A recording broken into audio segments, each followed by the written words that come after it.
You're tuned to the Blue from the Grove Show.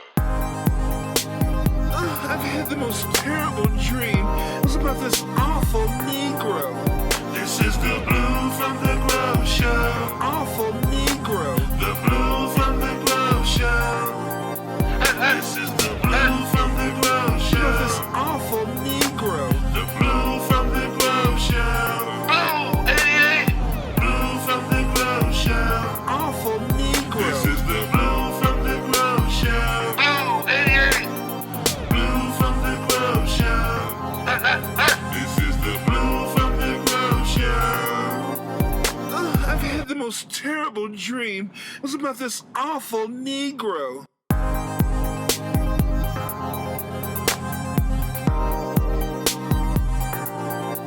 This is the Blue from the Grove Show. Say, man, what's going on? I just want to talk to y'all right quick, man, about what's going on with Rachel Nichols and ESPN and the sister that everybody's having an issue with, you know. Just right quick, with ESPN, say, man, do you hear that? That's firecrackers, fireworks in the background. And I just told these Negroes, we wasn't even free on the floor. You running around there popping firecrackers and lighting fireworks. I mean, look, I understand, you know, it's fun or whatever, but there's a reason behind everything. You know, and it's also a reason why they only sell them at a certain time of the year. Guess what? They don't sell them till after Juneteenth. I've been talking to people in the Dallas area for some years now about maybe we should change that law. And now that it's a federal holiday, maybe they will. But in the end, who really gets benefits from having extended fireworks sales? The firework vendors. 9 times out of 10, for me, I bought them from white folks. So, you know, maybe it's a good idea to pop them for Juneteenth and not the 4th of July. Or maybe it'd be a good idea just to stop popping them altogether. At my nephew snow cone shop back in the day, well, you know, a few years ago, I guess, little boy blew his hand wide open, holding one of them firecrackers too long, you know, because now they're not the regular old black cats we used to have. What they popping out there now is some lightweight explosives. I mean, real talk, man. Them M80s and stronger than that. Matter of fact, I got into it with some cats a couple of 4th of Julys ago. I'm with my little gal, you know what I'm saying? We out, you know, they popping firecrackers out in the middle of the street. We in the South at the snow cone shop.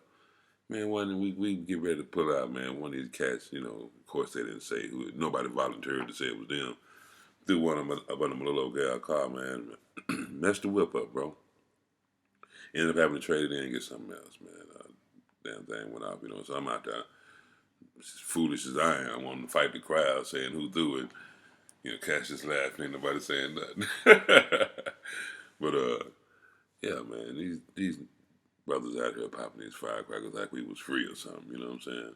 But yeah, man. So anyway, what ESPN is doing is a tried and true practice. It's the fuel of white rage. They fuel white rage by making a business decision and then blaming it on somebody else. You know, it's like throwing rocks and hiding your hands. That's white American capitalistic business practices 101.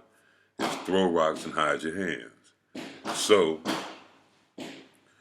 they'll decide if they want to send their operations overseas because they'll save so much money there, but still be able to make their money or even more by cutting out the American workforce and sending the manufacture overseas or whatever it may be, overseas to get it done. But then they'll turn around and tell the white cats in the little meetings when they letting them go or whatever, you know, the little severance meetings or whatever they have.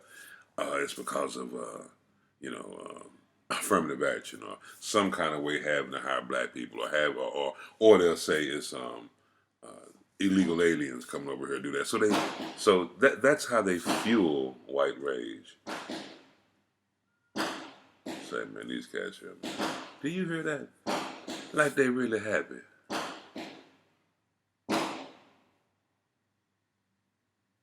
What you celebrating? You know what I'm talking about? Anyway, you know what I'm saying? And not only that, it's like, what, the 5th now?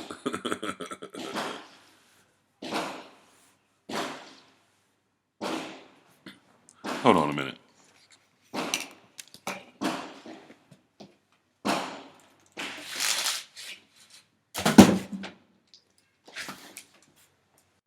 What you celebrating? We ain't free.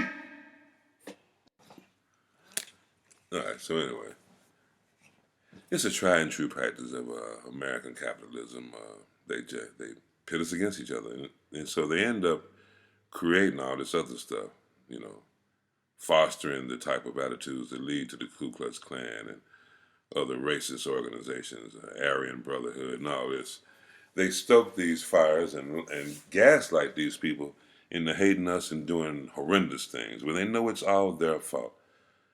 They're afraid that one day we will all see that actually it's the big companies, the big corporations, the rich people that pit us against each other, and watch us kill each other while they continue to rake in all the money they want to. And they are never satisfied. We all know that. So I just want you to just know that in this situation here, of course, Rachel is acting like a straight Karen. Of course she is. That's what she is. She's privileged. Let's not forget that her mother-in-law is who? Diane Sawyer. Come on, man. And her father-in-law was some well-known film director or producer or whatever. Some dude that everybody loved. That's the family she married into. Yeah, okay. I already know what it is. And to think that they actually told Mike Hill that he was too ghetto. As smooth and cool as that brother was, they had the nerve, ESPN had the nerve to say they already had one of those in Stuart Scott. That's crazy, man. You know, but it is what it is. None of this should surprise any of us because they do it everywhere. I'm sure every one of you have a story about some kind of diabolical way in which they sabotaged you. I got a couple myself, you know. Maybe people feel like you're throwing them up under the bus, or maybe you should let sleeping dogs lie, whatever. But sometimes the truth needs to be known. Sometimes, you know what I'm saying? Especially when it's a case where it's stopping people from earning what they can earn or take care of their families, which is what they've done to us ever since we've been here. You know what I'm saying? We've always had to overcome the obstacle of them standing in the way of us being able to provide for our families. And that's by design. They don't want that. They don't like that. All Tulsa needed was an excuse. They already didn't like that.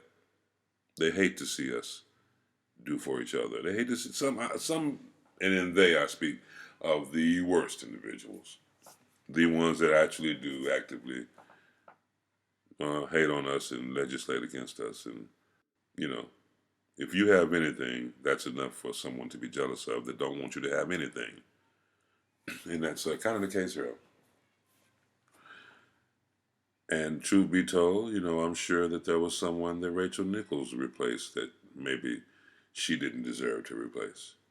But I'm not saying that about this sister because this sister is absolutely qualified, absolutely ready for prime time and has paid her dues and worked her way up the ranks. So I hope she gets all that's deserving to her. And I hope that we use this as a teaching moment, a learning moment for you to see or anyone else to see that this is what American corporations do. They pit us against each other so they don't get blamed. ESPN made a decision. For whatever reason they made it. And believe me, if old girl was burning up the charts like she thinks she was, they wouldn't move her. Her spot would be secure. So you have to look in the mirror, number one, and ask yourself what makes you expendable to a certain degree. I'm sure that you're not being fired, you're just being moved on to another assignment. And you, of all people, should understand that if you really do pay attention to the industry you're in. People move around. Assignments change. What makes you so special? Oh, I forgot. Diane Sawyer makes you special. And guess what makes Maria Taylor special? Maria Taylor. Good job, sister. And I hope you get rewarded like you deserve to be, wherever you get sent. And I just hope we stop going at each other for any reason, because we don't need to. We shouldn't. This is Blue from the Grove, and I'm going to always keep it real. You know what it is. I'm going to holler back in a minute.